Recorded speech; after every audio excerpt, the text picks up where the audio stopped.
आज हर ज्वेलर्स की सत्यापिता को प्रमाणित करने के लिए एक प्राइवेट एजेंसी और हमारे ऊपर थोप दी है, जिनके पास ना तो मानक है, ना वो टेस्ट करना जानते, और लगभग उन्होंने हमारे को उनका गुलाम सा बना दिया है। तो हम नहीं चाहते कि ये थर्ड पार्टी सर्टिफिकेशन हो। ज्वेलर सदियों से अपना व्यापार करता आ रहा है, उनको जो नॉलेज जो ज्वेलर्स को है, आज बैंक भी, जितने बैंक भी हैं वो भी ज्वेलर्स को अपना पैनल पे लेते हैं, ना कि हॉलमार्क सेंटर को लेते हैं। तो जब सारी नॉलेज ज्वेलर्स को ही है तो एक थर्ड पार्टी हमारे ऊपर क्यों थोपी जा रही है। हम यहाँ आज डीसी साहब को, तहसीलदार साहब को अपना ज्ञापन देने आए हैं, प्रधानमंत्री जी के नाम और अपना मिनिस्ट्री ऑफ कॉमर्स के नाम और अपना मुख्यमंत्री जी के नाम। तो हम चाहते हैं कि ये जो मुहिम हरियाणा से शुरू हुई है, ये पूरे प्रदेश में, पूरे देश में आज फैलने जा रही है। इसके अंदर सैकड़ों इतनी त्रुटियां हैं जो कभी पूरी नहीं हो सकती। आज ये 2 मिनट की बाइट में तो हम इसको बता भी नहीं सकते कि इसमें कितनी त्रुटियां हैं। जब आप पूरा का समय हमें देंगे तो इसमें कम से कम 35-40 मिनट लगेगी इसकी त्रुटियां गिनवाने में। तो हमारा आज मुख्य उद्देश्य है कि जो रोहतक शहर आज इकट्ठा होकर आया है, वो इस डिपार्टमेंट से, इस हॉलमार्क सेंटर की पद्धति से पूरी तरह से त्रस्त है, जिसे तुरंत प्रभाव से ख़त्म कर दिया जाए और ज्वेलर्स को सेल्फ सर्टिफिकेशन की तरफ लेके जाना चाहिए। मोटी त्रुटि कोई जानना चाहे तो क्या त्रुटि है इसमें? मोटी त्रुटि देखिए, सैंपल उनको भेजा जाता है, ना तो उनके पास कोई पद्धति है कि उसमें से कोई जो उसके अंदर पदार्थ मिलाए गए हैं उनको बाहर निकालने की उनके पास कोई पद्धति नहीं है। वो मशीन में जांचते हैं और फटाफट उनके मोहर मार के दे देते हैं, जिसके अंदर सिर्फ स्किन का टेस्ट होता है, अंदर तक उसकी तह तक जा ही नहीं सकते। तो ऐसे उस सेंटर को जो पता ही नहीं है कि ये चीज़ है क्या, उसके ऊपर क्या सत्यापित करेगा वो? पूरा पीस गले बिना वो बताए जब तक वो पूरा पीस गल नहीं जाए, जब तक उसको मेल्ट नहीं कर लिया जाए, जब तक उसकी स्थापिता कोई भी नहीं बता सकता। तो आप कस्टमर को कैसे सेटिस्फाइड करेंगे? अरे कस्टमर को तो हम सैकड़ों साल से सेटिस्फाइड करते आ रहे हैं, हमारे पीढ़ी दर पीढ़ी करते आ रहे हैं। हमारी एक कसौटी से हम ये देख के बता देता है ज्वेलर की 92% है, 75% है। आज ये सेंटर वालों को तो ये भी नहीं पता, 20-20 हज़ार रुपये के इन्होंने एम्प्लॉय रखे हुए हैं, जिनको पता नहीं कौन से कहाँ से कि उठा के रखे हुए हैं, जिनको ABCD तक नहीं पता इनको कि सोना होता क्या है, चांदी होती क्या है, इनको मानक का ही नहीं पता।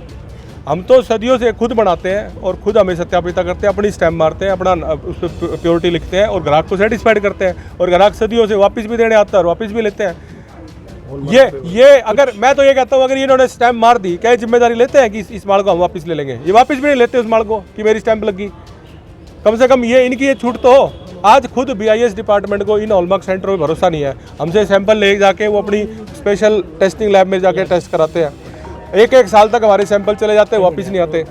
तो आपसे आज शॉर्ट में नोटिस में ये आज हम निवेदन ये है कि अपना 5 मिनट में ऊपर आ गए, जो ज्ञापन देने आए हैं, इसकी हमारी प्रेस के माध्यम से हम चाहते हैं कि इस HUID और हॉलमार्क सेंटर को ज्वेलर के ऊपर से एक गुलामी के तौर पे, डंडे के तौर पे जो रखा गया है, उसको हटा दिया जाए। बहुत बहुत धन्यवाद। कल एक आप लोग सवाल हमें ये आ रही है कि इनका BIS की जो साइट है उसका पोर्टल नहीं चलता, और हम ज्वेलरी जो हमें 2 घंटे बाद किसी को डिलीवर करनी होती है, वो उनको हाथ में देने के बाद हमें 2 दिन बाद मिले, 4 दिन बाद मिले, 5 दिन बाद मिले, हमें कोई भरोसा नहीं है। कस्टमर हमारे से पैसे मांगता, हमारे कपड़े फाड़ता, ठीक है जी। जो सदियों से हमारे पास आ रहे हैं, जिनको सिर्फ हमारी मोहर के ऊपर विश्वास है, वो कहते हैं कि सरकारी मोहर हमें चाहिए ही नहीं 1 मिनट के लिए। बट ये हमारे साथ नाजायज़ हो रही है। अरे संतलाल जी, इसके अलावा जब हम एक जेवर देते हैं BIS को, संतलाल जी, BIS के जो वहाँ पे अधिकारी बैठे हैं, जो कर्मचारी बैठे हैं इसकी उस पर जो इनके सेंटर बने हुए हैं, वो एक सोने की चीज़ को 3 जगह से खरोच के उसको टेस्टिंग करके देते हैं। एक नई अंगूठी अगर 3 जगह से खरोचने के बाद कस्टमर के पास आती है तो कस्टमर ये कहता है जी मैं नहीं लेता। इसके अलावा अगर हम लोग कोई उसको डायमंड का सामान देते हैं बनाकर तैयार करके कि इसके ऊपर आप मार्किंग कर दें, उसके अंदर अब पीछे शिकायत आई है कि उसके अंदर उन्होंने हीरे की जगह उठाकर CVD लगा दिया। CVD से नकली डायमंड कहा जाता है, आप उसे नेक डाई से नहीं पकड़ सकते। ऐसी बहुत सारी खामियां हैं जिसका उल्लेख शायद अगर हम आपके सामने रखना चाहें तो काफ़ी घंटे जो हैं वो लग जाएंगे। तो ये सब हम चाहते हैं कि अपनी जो अपनी हमारी सेल्फ सर्टिफिकेशन है उसकी हमें मतलब मंजूरी दी जाए, बस इसके अलावा और कुछ नहीं। अपने जो एजेंसी बीच में ये भी गड़बड़ करती है। बिल्कुल जी, बिल्कुल वही तो बताया। गड़बड़ तो ये भी शुरू हो गई, गड़बड़ तो ये भी शुरू हो गई धीरेन्द्र जी, कि इन लोगों ने अपना सोना उठाकर रख के बेचना शुरू कर दिया, तो उससे जो ज्वेलर्स है वो कहाँ जाएगा?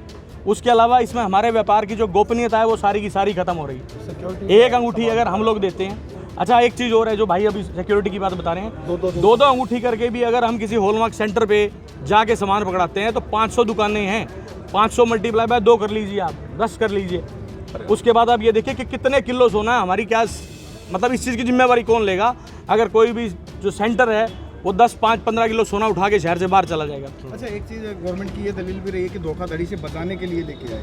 नहीं सुनिए, उसके अंदर हॉलमार्क, मैं जो इसका जवाब मैं देता हूँ। देखो, गवर्नमेंट का ऐसी कोई मंशा नहीं है कि वो कस्टमर के लिए काम कर रही है, उनकी मंशा कुछ और ही है। अगर उनकी इतनी मंशा होती तो आज 20% तो कस्टमर ड्यूटी लगा रखी है। आज पूरे भारतवर्ष में भारत का कस्टमर पूरे वर्ल्ड में सबसे महंगी ज्वेलरी और सबसे महंगा सोना खरीद रहा है, तो कस्टमर की चिंता कहाँ हुई उनको। आज सारे के सारे बैंक, जितने भी बैंक हैं, आज बाहर बोर्ड लगा दिया कि गोल्ड लोन लेते हैं हम, गोल्ड लोन। असली मुद्दा छोड़ के गोल्ड लोन में घुस गए हूँ। क्यों? उसके पीछे क्या रीज़न है? यही रीज़न है उसके पीछे। हमारे संतलाल जी हैं, आज 75 साल के हो गए, अपने हाथ से सोना बनाते हैं, अपनी मैन्युफैक्चरिंग करते हैं और वर्षों से बेचते आ रहे हैं। उसकी सत्यापिता ये खुद करते आ रहे हैं। आज ये डिपेंड कर दिए तीसरी पार्टी इसका स्टैम्प मारेगी जब ये अपना रोजी रोटा गुजारा करेंगे। बड़े बड़े मैन्युफैक्चररों को तो इन हाउस दे दिया इन्होंने कि आप अपनी सत्यापिता कर लो, अपना हॉलमार्क सेंटर अंदर ही लगा लो, अपनी कर लो। और छोटा एक महम का व्यापारी है हमारे बीच में, अभी यही खड़ा था, वो महम से अगर उसको एक अंगूठी स्टैम्प लगानी है तो उसको रोहतक आना पड़ेगा और वो पूरा दिन छोड़ के जाएगा, फिर अगले दिन फिर आना पड़ेगा। अकेला आदमी वो व्यापार करे, ज्वेलरी करे, दुकान बनाए, अपना ग्राहकी करे या इसी चक्कर में लगा रहे, और फिर रास्ते का जोखिम कौन उठाएगा? रास्ते में उसका वारदात हो जाएगी, उसका कौन जिम्मेदार होगा? ऐसी मैं आपको बता चुका हूँ, ऐसी सैकड़ों हजारों जेन्युइन दिक्कतें वो है दिक्कतें। एक हार है, उसको 500 टुकड़ों में जोड़ा जाता है, 500 टुकड़ों में अगर उसमें 40 टुकड़े नकली लगा दिए जाएंगे, उसकी सत्यापिता कौन करेगा जब तक वो बिना गल नहीं जाएगा?